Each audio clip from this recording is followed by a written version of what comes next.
del enjambre reciente, pero había otros anteriores también. La sucesiva, esto les ilustra cómo se compara con relaciones de atenuación que teníamos anteriormente. Las nuevas son las negras y las rojas son las anteriores.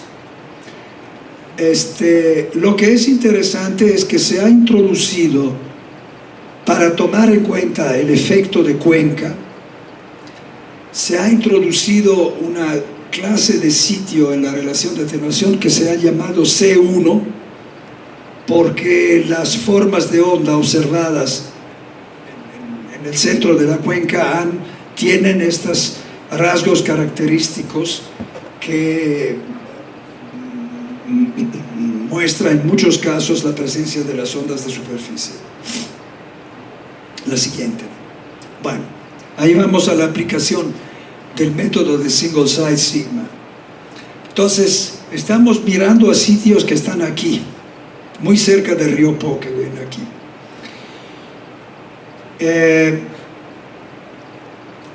Si queremos pasar por la estimación de la amenaza sobre roca, no tenemos aquí, la roca aquí está a kilómetros de profundidad. Entonces, tenemos que utilizar los datos de la estación sobre roca más cercanas, que son las que ven aquí, 40-50 kilómetros. Estas son un poco más. Si hacemos esto, la siguiente, notamos, en la gráfica de la izquierda, notamos esta. Las curvas en traza más sutil son de las estaciones al sur de la zona que estamos considerando. Este es el factor de sitio. El factor de sitio es negativo, es un factor logarítmico. Entonces, menos 0,5 quiere decir 10 elevado a menos 0,5, o sea, 1 entre la raíz cuadrada de 10, que es un factor de disminución bastante notable, y solamente a largo periodo crece. Las estaciones que están al norte nos dan el efecto opuesto, o sea, hay un factor delta positivo.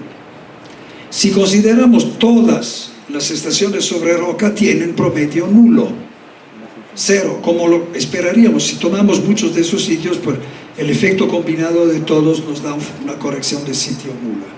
Entonces, nosotros, la siguiente, hemos considerado para este ejercicio las estaciones sobre roca que ven aquí, que eran las más cercanas a la que teníamos disponibles, que estábamos considerando donde hubo los eventos fuertes del mayo, y constatamos que efectivamente la mayor parte de las relaciones de atenuación predicen en exceso los espectros observados.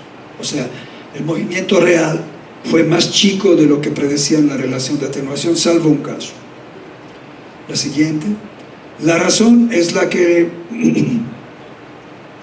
les sugerí anteriormente. Esto es la distribución espacial, digamos, distribuida de los valores de la aceleración de pico, y se ve que para el terremoto del 29 de mayo la propagación fue principalmente hacia el norte, y que hacia el sur pues hay menos propagación de energía, y cuando aquí hay las montañas, esta propagación se corta.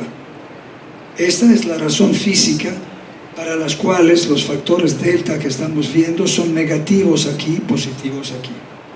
Esa es muy interesante, o sea, tratar de darle alguna base física a este tipo de análisis. La siguiente. Es lo que le decía antes, estamos viendo el movimiento del suelo aquí. Esta es la falla, la ruptura de falla que generó el evento. El movimiento propagó energía prevalentemente hacia el norte. La siguiente. ¿Qué pasa con... Estos son entonces los factores de sitio que le había mencionado, y estas son la sigma single station, porque aquí tenemos estaciones que han registrado más de 10 eventos, entonces nos dan la posibilidad de aplicar el análisis de residuo que le mencionaba antes. Y lo que vemos es que en estos casos la sigma, o sea, la variabilidad asociada a las observaciones es más baja de la que está asociada a las relaciones de atenuación, que es una ganancia considerable, porque esto también es logarítmico en base 10. Entonces quiere decir que voy a disminuir de 30, 40, 50% la dispersión con la que tengo que tomar en cuenta cuando hago cálculos de amenaza. La siguiente. Vamos a ver si logramos identificar otros factores físicos que podrían explicar algunas de las cosas que observamos. Estos son perfiles de velocidad de cortante hasta profundidades del orden de 120, 180 metros. Son grupos de estaciones distintas. Estas estaciones que ven aquí tienen un espesor limitado de sedimentos. Están arriba de la cumbre de las montañas que les decía antes, las montañas que están debajo de los sedimentos. Entonces aquí ya se ve que hay materiales duros con velocidades relativamente elevadas. Mientras que en los otros casos esto no es cierto y las velocidades crecen gradualmente y hasta profundidades importantes. La siguiente. Si vamos a ver ahora los parámetros estadísticos de estos sitios para los cuales tenemos datos, puede llamar la atención el hecho de que el factor de corrección de sitio parece tener una dependencia del espesor total de los sedimentos. 1000 metros, 3000 metros, 5000 metros, 7000 metros, y a largo periodo este factor disminuye, es casi cero y llega hasta menos 0,5. Esto nos indica que en los periodos donde probablemente sea más fuerte la influencia de las ondas de superficie, la intensidad de esta influencia depende del espesor total de sedimentos, aunque haya excepciones. Por lo que se refiere a la sigma, hay toda una variedad de comportamientos. Hay sitios cuya sigma está sistemáticamente debajo de los valores de referencia de las relaciones de atenuación. Aquí estoy enseñando dos de ellos, y hay otros que están arriba. Entonces, este es también de tomar bien en cuenta. O sea, hay sitios anómalos en sentido positivo y negativo. O sea, hay sitios que se portan bastante peor de lo que nosotros podemos cuantificar utilizando herramienta estándar. Y esto se observa en zonas de tamaño relativamente restringido, y nos indica que si tuviéramos datos suficientes para todos los sitios, ¿no? O sea, de centenares de sitios, y hiciéramos este análisis, un mapa de amenaza sería mucho menos uniforme de lo que estamos acostumbrados a ver, y esta es la dirección hacia la cual hay que ir. Esta es o sea, se vuelve un poco como piel de leopardo, porque inclusive ahora, por eso hemos considerado esta región pues lo más plano posible, pero bajo de la superficie es muy complicado, y todavía no hemos logrado distinguir en forma suficiente, poner en correlación de una forma bastante clara todos los factores geológicos más importantes con las observaciones, pero de algunos sí lo vemos, y este es notable. Entonces, por ejemplo, si yo voy a hacer el análisis, se lo enseñaré después, el análisis, por ejemplo, de amenaza para este sitio, aquí, en este sitio, aquí sí saco una ventaja notable. El método del single site sigma me hace bajar mucho la estimación de la Pero si lo hago aquí, a no muchos kilómetros de distancia, sucede lo opuesto. Esa es un poco la señal que hay debajo de estas análisis. La siguiente, gracias. Aquí lo ven en otra forma, pero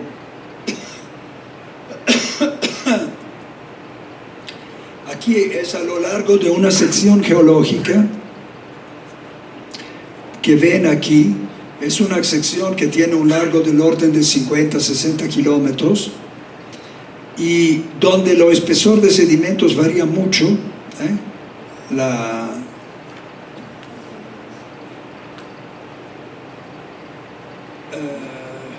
El espesor total de sedimentos es esto es mioceno, entonces esta ya es roca muy firme, entonces es el amarillo enaranjado el espesor de sedimentos, varía mucho.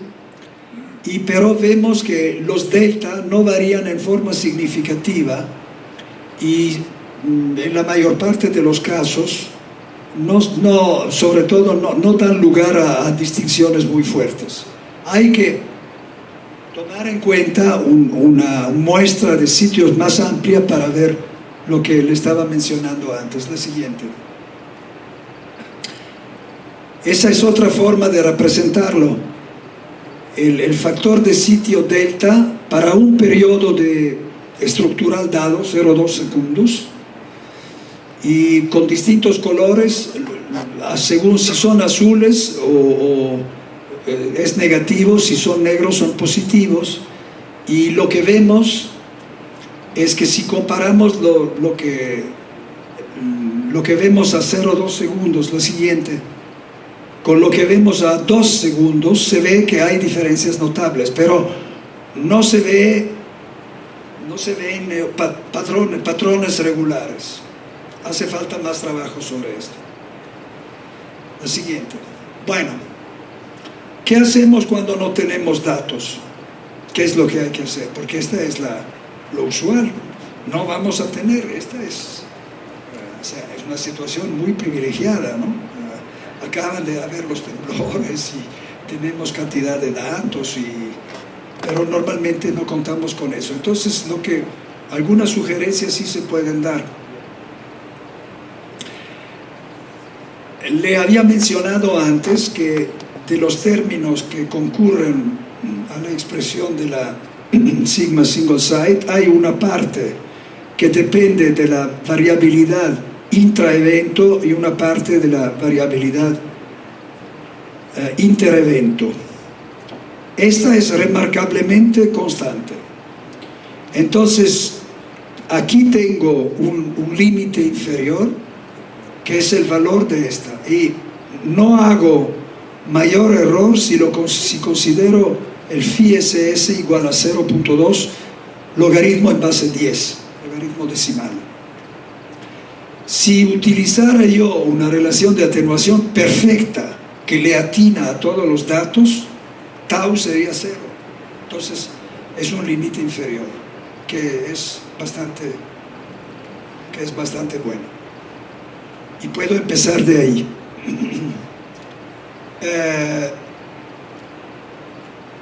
Lo otro que puedo hacer es utilizar simulaciones.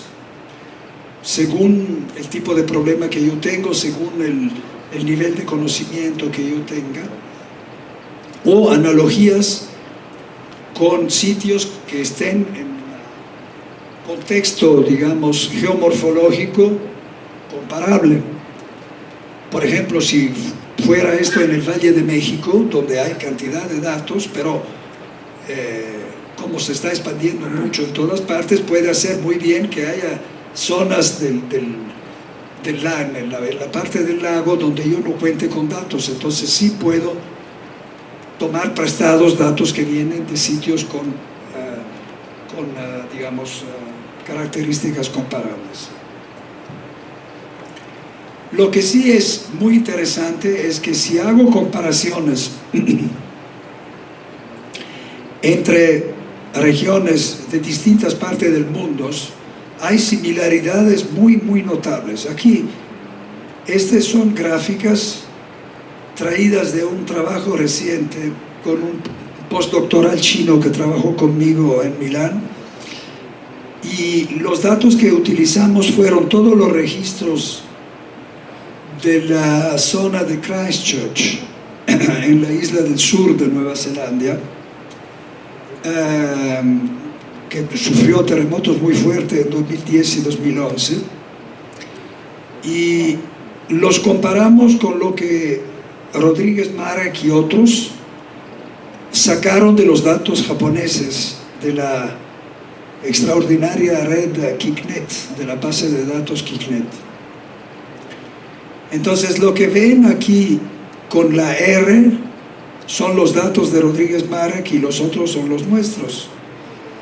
Y se nota que las diferencias son bastante reducidas. Por ejemplo, la phi SS de Rodríguez Marek y la nuestra coinciden prácticamente hasta un segundo. Y son contextos tectónicos completamente distintos. Y las sigmas single station difieren un poco porque se ha agregado el efecto de la variabilidad de interevento, entonces sí pinta el contexto sismotectónico, etc. Pero las variabilidades son, como ven, relativamente reducidas. Mientras que el factor de sitio delta es mucho más impredecible, o sea, varía de una forma mucho más caprichosa. La siguiente. Bueno, esto no se la voy a comentar, pero sí, un momento, se la voy a comentar porque ese obedece a una sugerencia del profesor Ordaz, que durante una visita en Milán nos dijo, pero si tú comparas la diferencia entre los factores de sitio delta, la diferencia que es logarítmica, te debería dar algo muy parecido al cociente espectral de los datos entre los sitios. En un caso sí, pero en otros no. Lo que sí vemos en algunos casos es que tienen forma casi iguales, pero a pesar de haberle escarbado algo, etcétera, todavía no logramos entender. Claro que no son sitios cercanos, no son sitios uno pegado al otro, son sitios que distan en algunos casos de varios kilómetros. La siguiente. Bueno, le enseño nada más el árbol lógico que hemos utilizado, como ustedes saben, en muchos campos. Se utilizan, nacieron en la industria nuclear para el análisis de accidentes. Se utilizan árboles lógicos para poner en un marco ordenado los factores que contribuyen a las incertidumbres epistémicas principales, o sea, las incertidumbres debidas a nuestras faltas de conocimiento, o porque no conocemos el modelo más correcto, o porque no tenemos los datos correctos, etc. Entonces, lo que me interesa mostrarle aquí es un árbol lógico relativamente sencillo, pero me interesa mostrarle que en esta versión del árbol lógico utilizamos relaciones de atenuación en la versión completamente no ergódica, o sea, utilizando exclusivamente el single site sigma, el sigma de sitio individual. La siguiente, gracias. Y el impacto es enorme. Ahora, si vamos a los periodos de retorno que interesan las grandes infraestructuras y en particular la industria nuclear, empezamos de los 5.000 años. Por ejemplo, gas natural líquido, estaciones de gas natural líquido, etcétera, tiene como diseño, como periodo de retorno de diseño 5.000 años. Aquí lo hicimos para 10.000 años porque 10.000 años es el límite inferior de interés para la industria nuclear. Inferior. Se empieza de 10.000 años para consideraciones de diseño. Y si vamos a comparar lo que yo aquí he llamado fase 1 y fase 2, fase 1 es el análisis convencional, el análisis de amenaza convencional. Fase 2 es, habiendo aplicado la técnica de la sigma de sitio individual, en un caso muy favorable, el caso en que la combinación de la sigma y del factor de sitio disminuye notablemente las estimaciones. Entonces, como ven, entre los espectros probabilistas a 10.000 años de aceleración en función de la frecuencia, pues hay un factor 4. Estos son espectros que no se podrían utilizar a fines de diseño, son demasiado altos, no se podrían, o sea, sería completamente antieconómico diseñar estructuras a estos niveles. Aquí se pueden empezar a considerar sobre roca y sobre suelo. En este caso, sobre roca sí, porque sobre roca disfrutamos la peculiaridad que le había mencionado de los sitios que estaban al sur de nuestra región, pero en este caso, este sitio tiene una single site sigma que no difiere mucho de las relaciones de atenuación, entonces la ganancia es muy reducida. Lo siguiente. La variabilidad, la incertidumbre asociada a estas estimaciones, ¿cómo la medimos? La medimos a través de los percentiles del árbol lógico. La diferencia entre el 84 y el 15 percentil dividida entre 2, porque aquí es nada más la diferencia. Aquí, por la misma razón que le decía antes, aquí los percentiles disminuyen terriblemente, o sea, la incertidumbre disminuye mucho en los dos sitios, porque la razón es la que le acabo de mencionar. La single site sigma es muy inferior a la sigma de la relación de atenuación, muy inferior.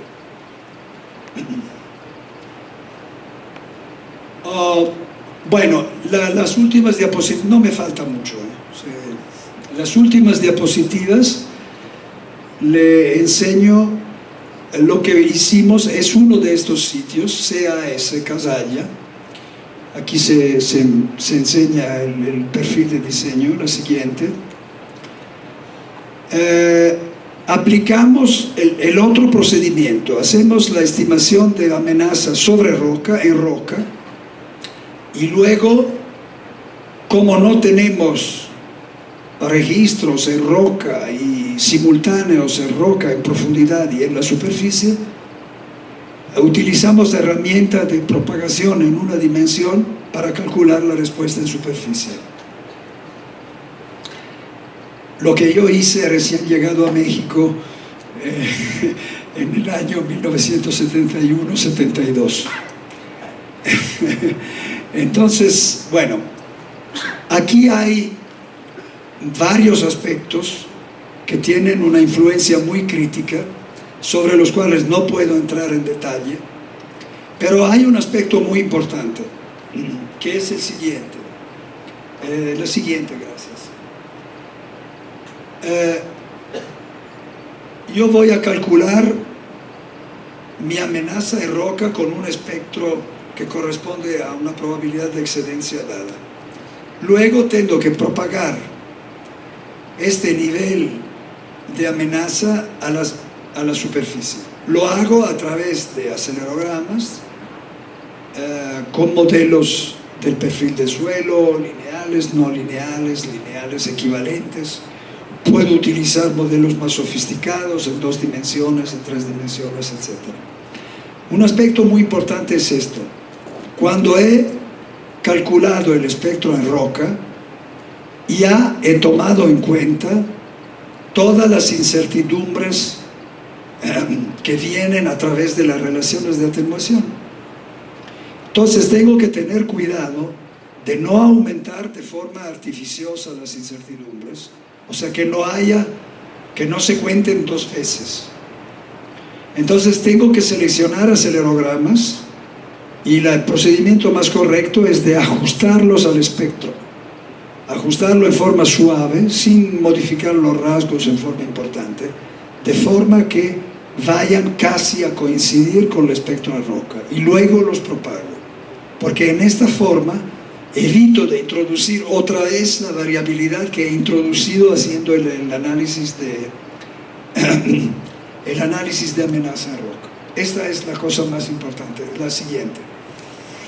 Ese es el procedimiento, este es el espectro de roca. Aquí tengo mis acelerogramas, le hago un masaje, los modifico de una forma adecuada, de forma de que quepan adentro de una faja de variabilidad muy reducida alrededor del espectro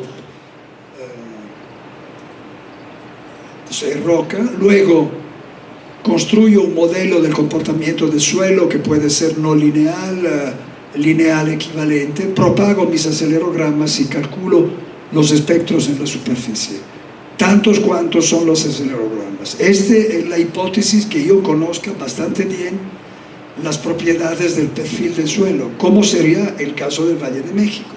No le voy a poner, si tengo que hacer esto en el Valle de México, a menos de que sean sitios completamente desconocidos, no le voy a poner una variabilidad estocástica al perfil de velocidades. La siguiente. No, esta la quitamos, la siguiente. Bueno, estamos casi al final. Aquí se comparan los resultados de los dos procedimientos. Está hecho para el mismo sitio que le decía antes, o sea, el que tiene características muy favorables respecto a la utilización del método de la sigma de sitio individual.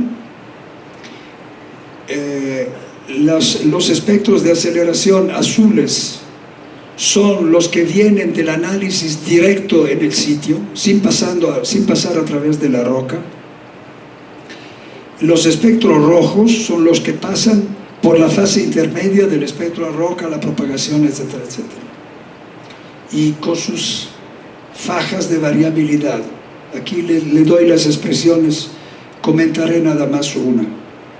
En este caso,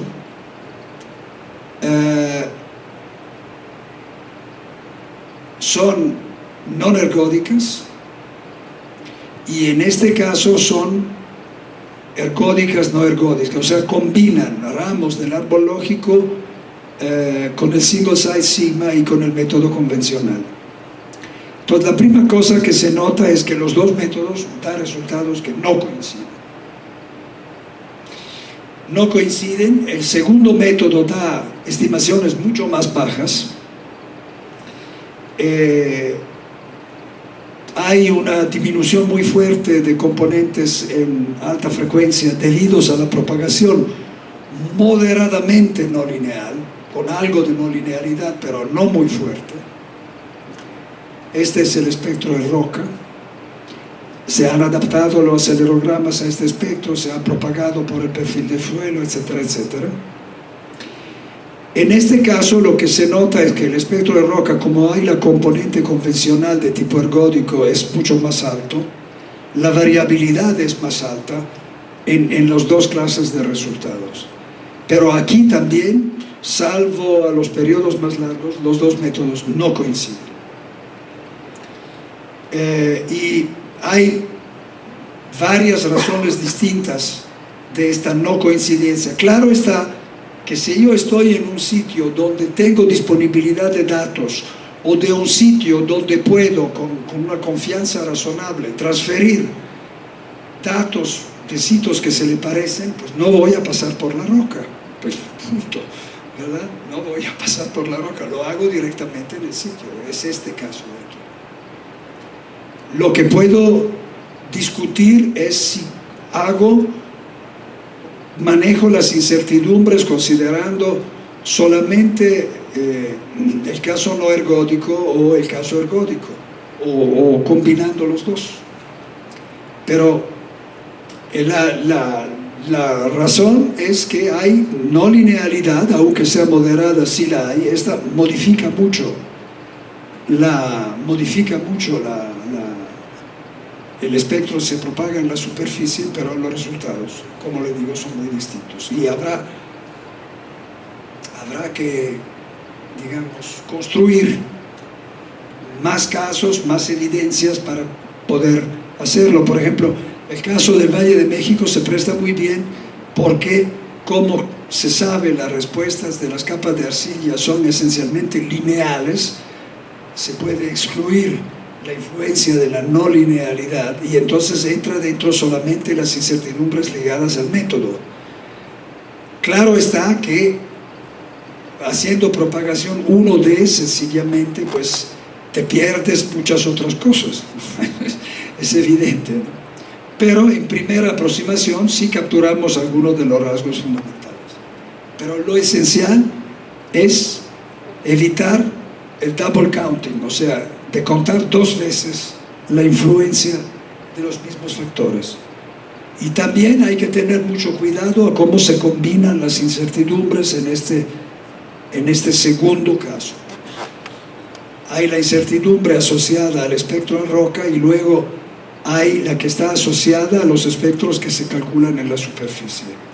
Y según cómo se hace esto, sí hay, esta expresión podría ser no apropiada porque los dos factores no son independientes. Gracias, la señora. Bueno, esto da una idea de cómo habíamos adaptado los espectros sin hacerlos completamente smooth, ¿cómo se dice? Lisados, ¿cómo se dice eso? Exacto, suavizados, sin suavizarlos completamente. La siguiente. Este es el árbol lógico que utilizamos combinando el método ergódico y el no ergódico, que probablemente es más prudente. Ahora, aquí sobre estas cosas hay muchas variaciones que se pueden hacer. Se pueden considerar también estos factores, se deberían considerar como variables aleatorias, introducirlos con sus incertidumbres, etc. Pero en esta presentación quise presentar, digamos, el caso más sencillo, sin agregar complicaciones sucesivas.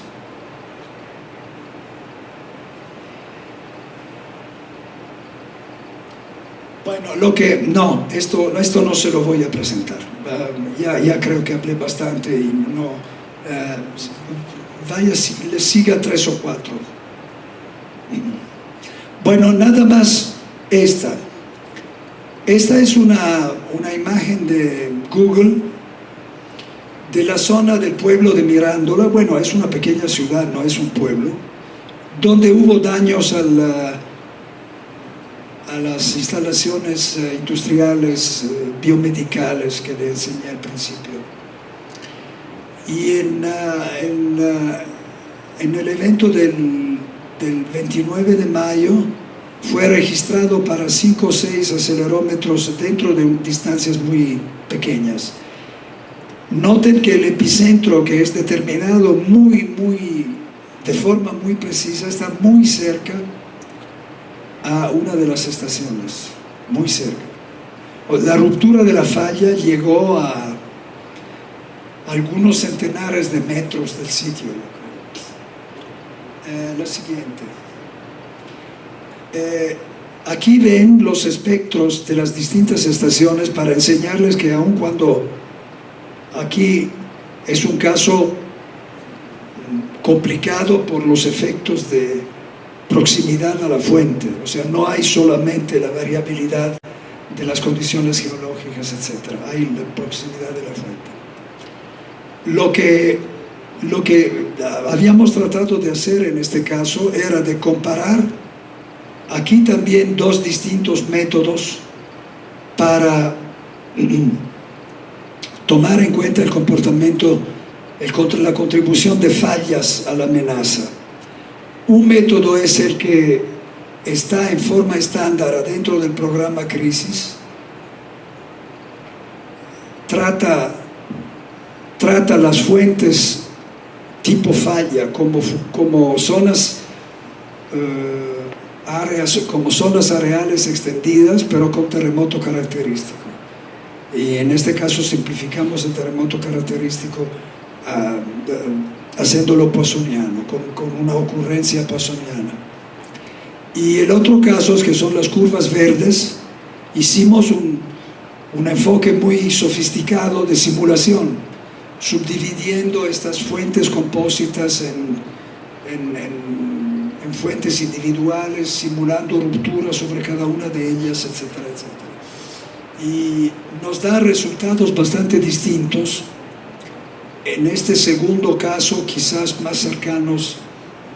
No podemos, por supuesto, comparar un espectro probabilista con la observación de un terremoto. Harían falta miles de años de observaciones para poderlo hacer. Esto se ha demostrado de forma rigurosa, pero nos da una medida. Era nada más para enseñarle a otro tipo de exploraciones que hemos hecho, pero se ha llevado ya mucho tiempo y no le entro en más detalles. ¿La siguiente? No, la siguiente. Sígale. Adelante.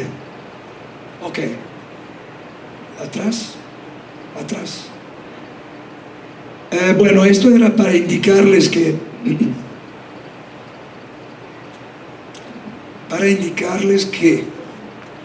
en estos sitios sobre capas sedimentarias muy espesas, si vamos a ver las diferencias entre las funciones de transferencia de Fourier, vemos en la banda de periodos que interesan la ingeniería, vemos diferencias notables, que son debidas a diferencias de estructura esencialmente en los últimos cientos de metros, pero también de estructura profunda. La siguiente. Bueno, ¿qué aprendimos? Entonces, con mucha humildad, la primera es que estas técnicas de análisis refinada, de análisis estadística refinada de los datos, sea probablemente la herramienta más adecuada para progresar hacia la reducción de las incertidumbres y entonces también del nivel de amenaza predicho, a condición de que esto sea guiado para comprensión física del contexto sismotectónico y de la geología local. Proceder con base exclusivamente estadísticas, tomando datos de aquí y de allá, sirve a poco, sino para lo que mencionaba antes, escoger un lower bound. Métodos que han sido utilizados durante décadas y considerados bien consolidados, como el de Mazzuro-Cornell en sus distintas versiones, dejan mucho a desear, muchísimo a desear. No son apoyados sobre controles y verificaciones experimentales adecuadas. Y yo diría, con mucho cuidado, utilizan acelerogramas de intensidades y de amplitudes muy distintas para sacar una curva, la curva de excedencia en la superficie, y pueden salir cosas que no tienen sentido físico. Esta sí es una indicación bastante fuerte. En la llanura del Po, el problema con los daños de 2012 no era que los niveles de diseño fueran insuficientes. Los niveles de diseño, los enseñé en algunas diapositivas, eran adecuados. O sea, para los periodos de retorno de normal interés ingenieril hasta 500, 1000 años eran adecuados. El problema fue que, debido a que los terremotos destructivos son muy raros, había sido aplicado con demasiado retraso. Y finalmente la última, ya no tengo más voz, como pueden entender. Muchas gracias y lo dedicamos a Emilio con cariño.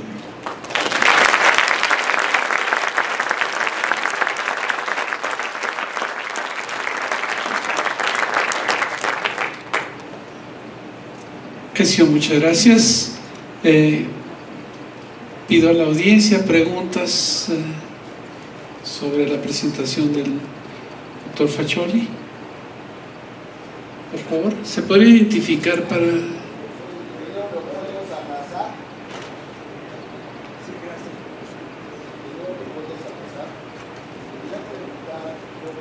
Pues gracias. Se quería preguntar qué opina el doctor de que a raíz de que Fukushima, del maremoto que hubo en Japón, Alemania haya decidido abandonar la energía nuclear. ¿Qué opinión tiene usted? Hace recurso aquí a mi juicio político más que científico-técnico.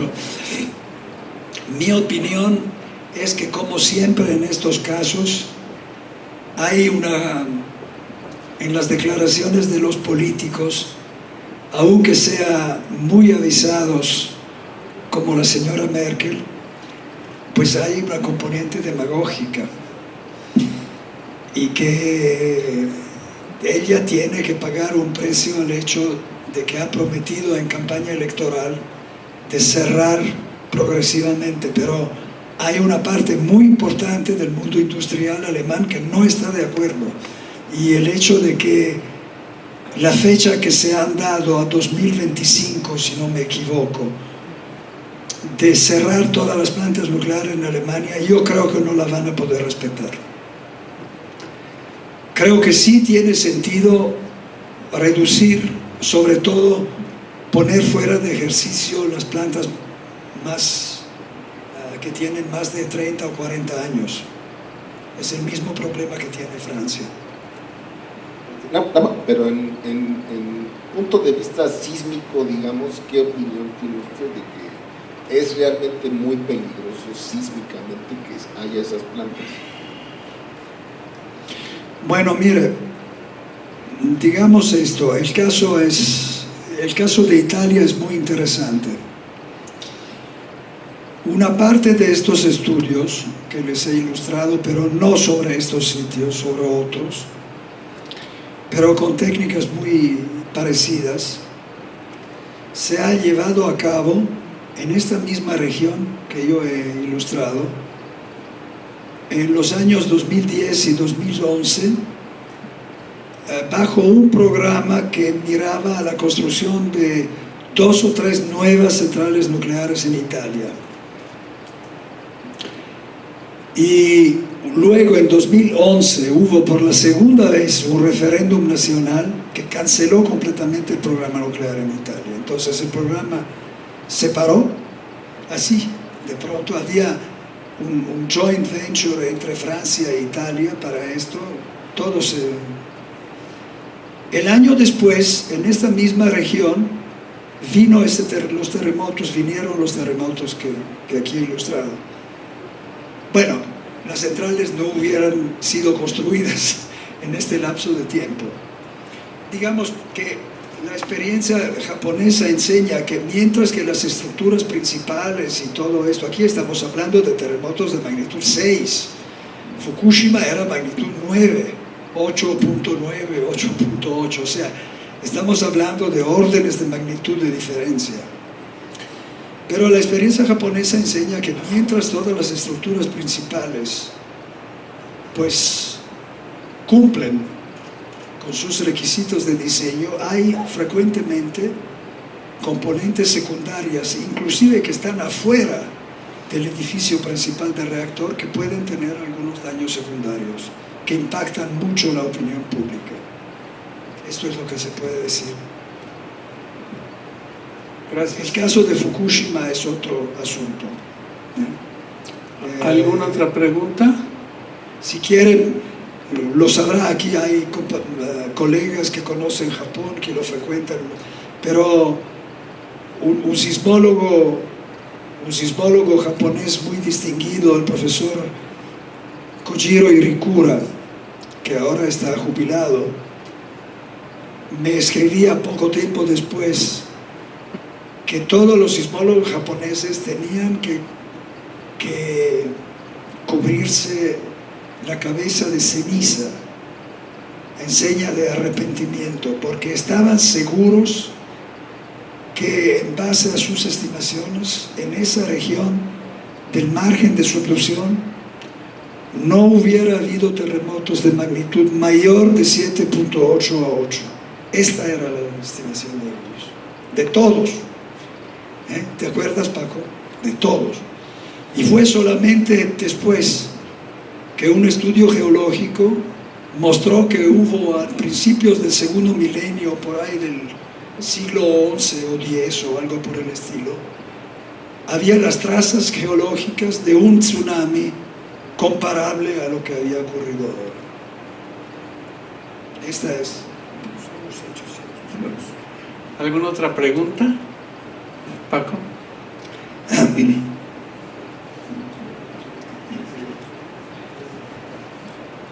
Me alegra, Paco, que no te hayas ido todavía. Claro. No, en relación con tu plática, muchas felicidades, muy amplia el contexto.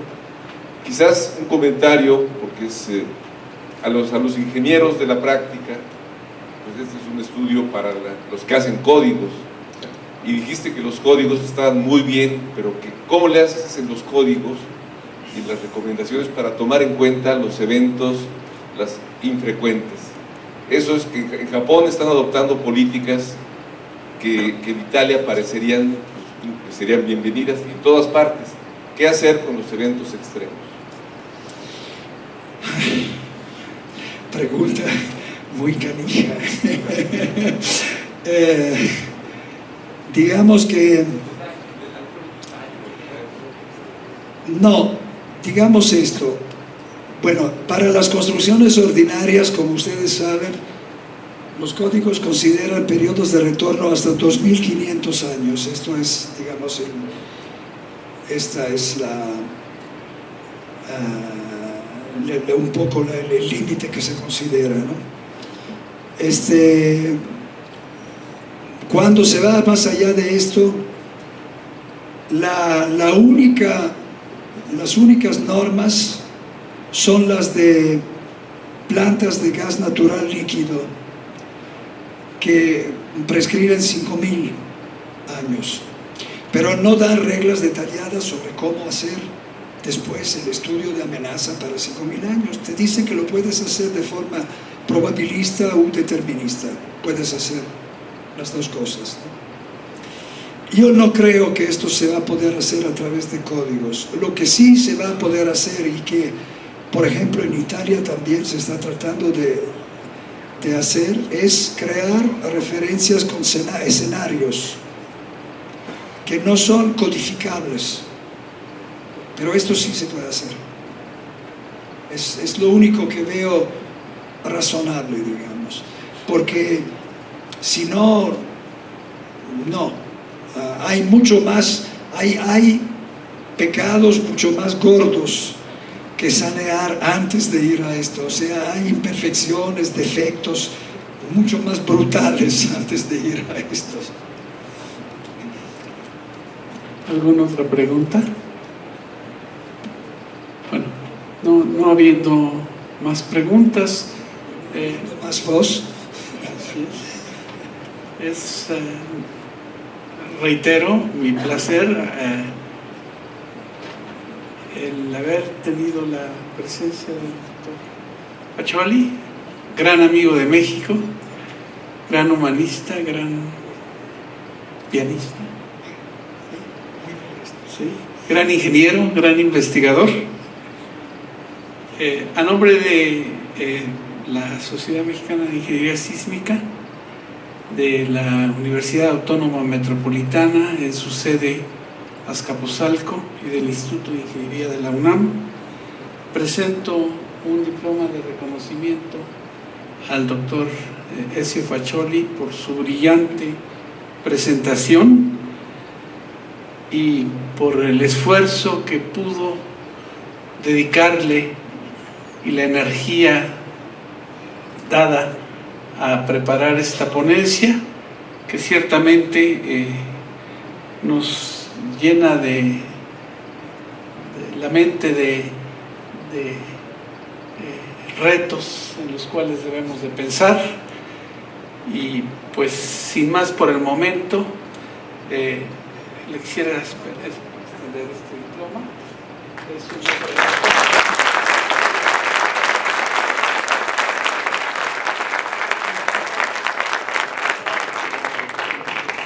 Te va a dar una muestra de algo que yo sé que no tiene nada que ver con la ingeniería, pero tiene que ver con tu humanidad, que son una muestra de la literatura mexicana actual, que yo sé que eres un nacido lector, y por qué no, una muestra también de la música mexicana, que yo sé llena el corazón de muchos de tus compatriotas.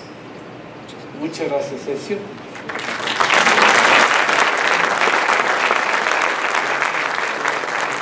Cedo la palabra a mis colegas de la sociedad para que continúen la conducción de este evento.